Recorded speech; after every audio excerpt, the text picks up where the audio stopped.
Hey, Dave. We've obviously just heard the news about Dustin May having to undergo surgery. How is he doing?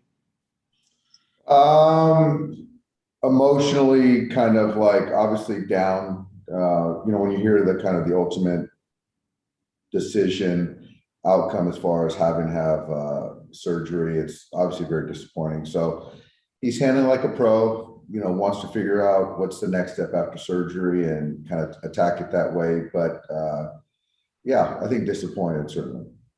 And earlier, Justin Turner was talking about this clubhouse and, with injuries, but of course, it's baseball and the ebbs and flows of this season. But how have you found that you've prepared this team in the clubhouse for these types of moments?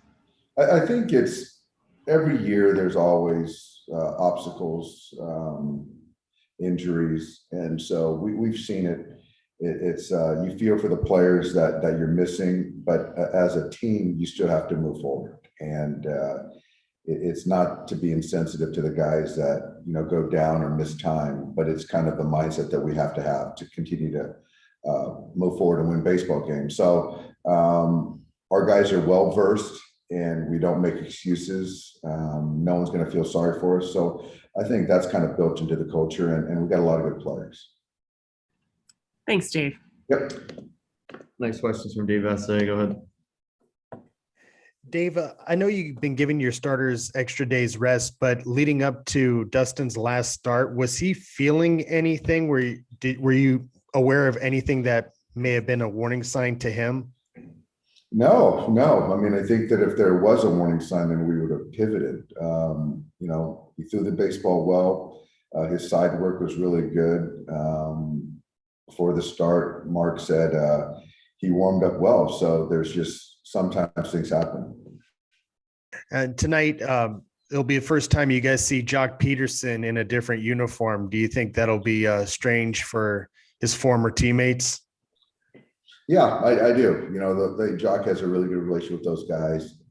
So yeah, and him and Walker and all those guys. So to potentially face some guys and play against his old teammates, something he's never done before. So I'm sure there's going to be some crazy emotions, maybe some internal banter, but it'll be fun. Do you think you guys can take advantage of Chris Bryant in center field tonight? Chris is a good athlete. I haven't seen him in center field. I know he did it the other day with the hap injury. So he's got good foot speed. He's been out there in the left field, but a really good ball player. So we'll see how the situation plays out. Last one, Dave, as far as the game tonight, the rain in the forecast, and you guys being down a starter, could you just tell us how you feel about just what you might be facing if this game starts and then Buehler is sitting for a while? How much does that affect everything for you? Well, I do know that the Cubs are in a similar situation as far as their pen being taxed and not wanting to burn a starter over 2 innings. So I think if we make a decision to play, we'll be able to get 5 innings looking at the forecast.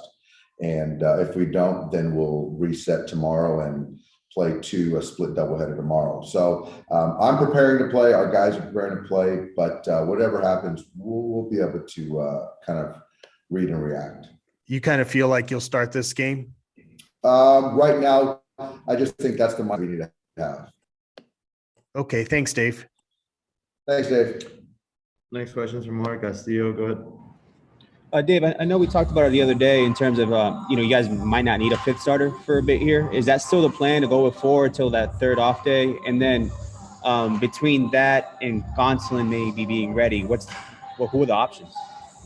Yeah, I think that's all contingent on tonight because I think it just moves things a little bit. Whether it's you play all 3 the day scheduled, you play a split tomorrow, you play a split Wednesday, all that stuff kind of affects the days going forward. To the Gonsolin question, I think we're building him up to be a starter. So when he's ready, he'll be here. So I think logic is it would probably be, when the time comes, we use a bullpen day again. And then with Phil Bickford, what do you know about him, and how will you guys use him? I know he's an LA County kid. I know it's a really good fastball. It's a change in there, and so I think a former first-round pick. So I know he's happy to be a Dodger. He's heading to the alt site right now in Arizona to kind of get him acclimated with the organization, and we'll see where it goes from there. And with your taxi squad and just moving forward, once the minor league season starts, how do you guys balance between having a taxi squad and having guys play in minor league games when they might need that? Yeah, that's a good question. I think a lot of it is certainly. Obviously, at home games, we're not going to have the taxes. Those guys will be in AAA playing games. Depending on how they're going, what we need as far as valuing playing time, major league experience around the clubhouse, that's kind of what we do. But if it's a pitcher, we still manage to throw bullpens, manage their innings if they're with us on the taxi. But a position player, it's a little bit more difficult because you just can't replace those live at bats, those regular season at bats that they would be missing to be on the taxi with us on the road. And will your taxi squad, I guess, change for Anaheim? I think that after we get to the off day, we have the opportunity to readjust it, and we'll talk through kind of how the roster, the pitching is at that time. Thank you. Yep. Next question is from Juan Toribio. Go ahead. Hey Dave, as far as your rotation, I only ask this because he's been kind of proponent to this. But have you thought about pitching Bauer every 4 days, or is that still not a conversation you're having? We thought about it. Yeah. There's a scenario that it could happen. I think we do a good job of entertaining a lot of different things, and certainly Trevor's talked at that, open to that. So I think we do a good job of listening to the player as well. If they have some type of track record or experience, which Trevor does.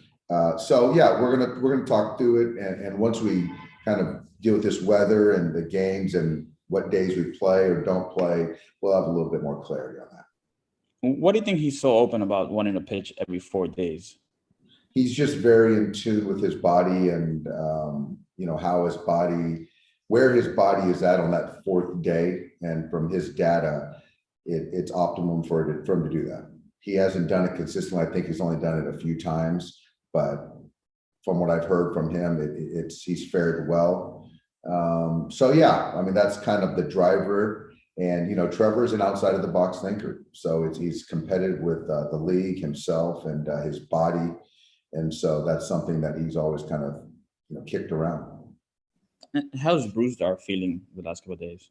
He'll get some imaging tomorrow, but right now he hasn't picked up the baseball, and he's kind of just getting treatment. And so with 3 days of not throwing, I think there's some improvement. So we'll see. We'll know more tomorrow. Any soreness is still there, you think? I don't think so. I don't think I think the soreness is dissipated. And who replaces Kickham on the roster? I think that was. It wasn't the Bickford move. Yeah. Okay. All right. Next question is from Taylor McGregor. Go ahead.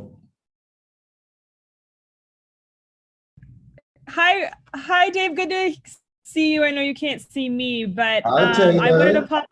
It's good to see you. Hope you're well.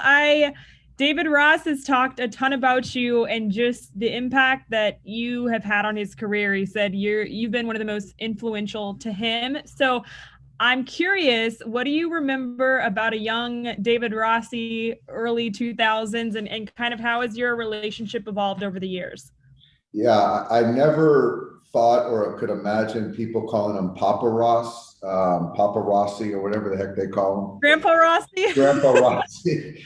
I knew him as a kid, and he was always enthusiastic, energetic, positive, and a big sponge. So yeah, the veterans, we took Adrian, Beltre, Sean Green, myself, we really took him under our wing, and in baseball terms, kind of raised him. And just to see how he's evolved as a ball player, as a manager, as a celebrity on Dancing with the Stars. The guy's got a book out. It's just crazy, all the things that he's accomplished. And I'm just really excited and happy for him.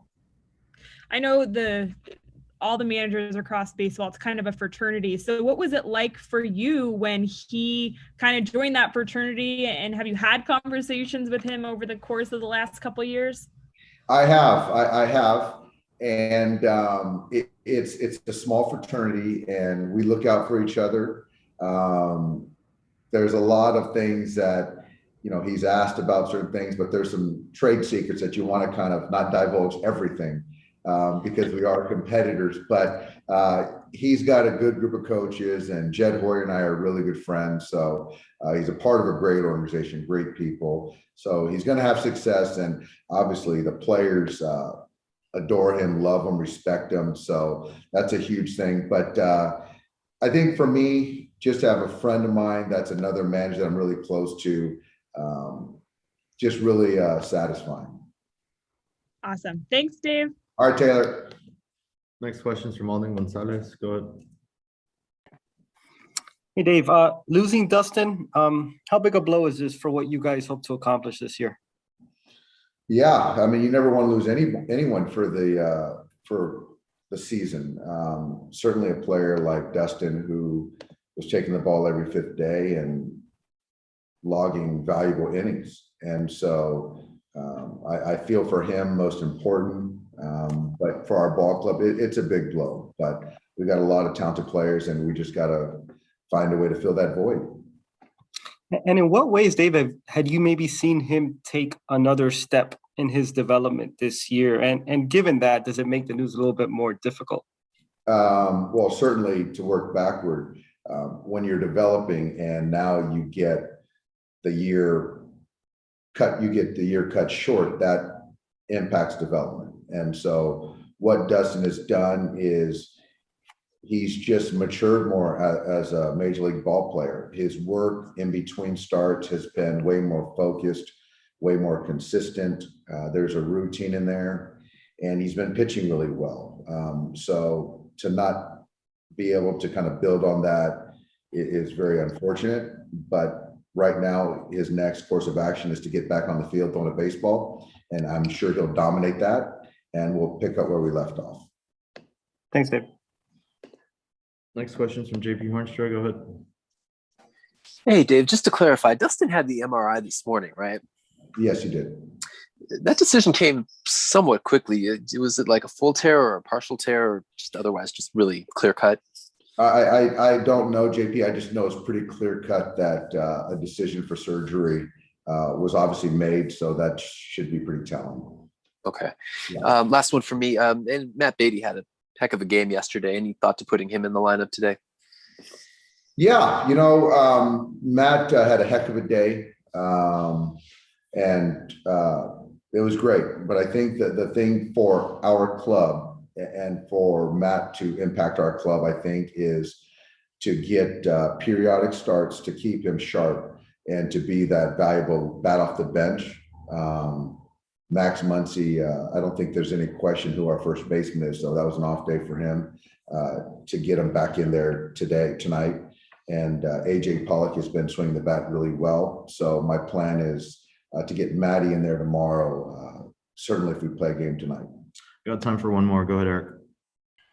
Dave, just to clarify, you guys got Bickford. He took Kickham's spot on the 40-man, but if Bickford's going to the alt site, you have an open spot on the active roster. I think that was the...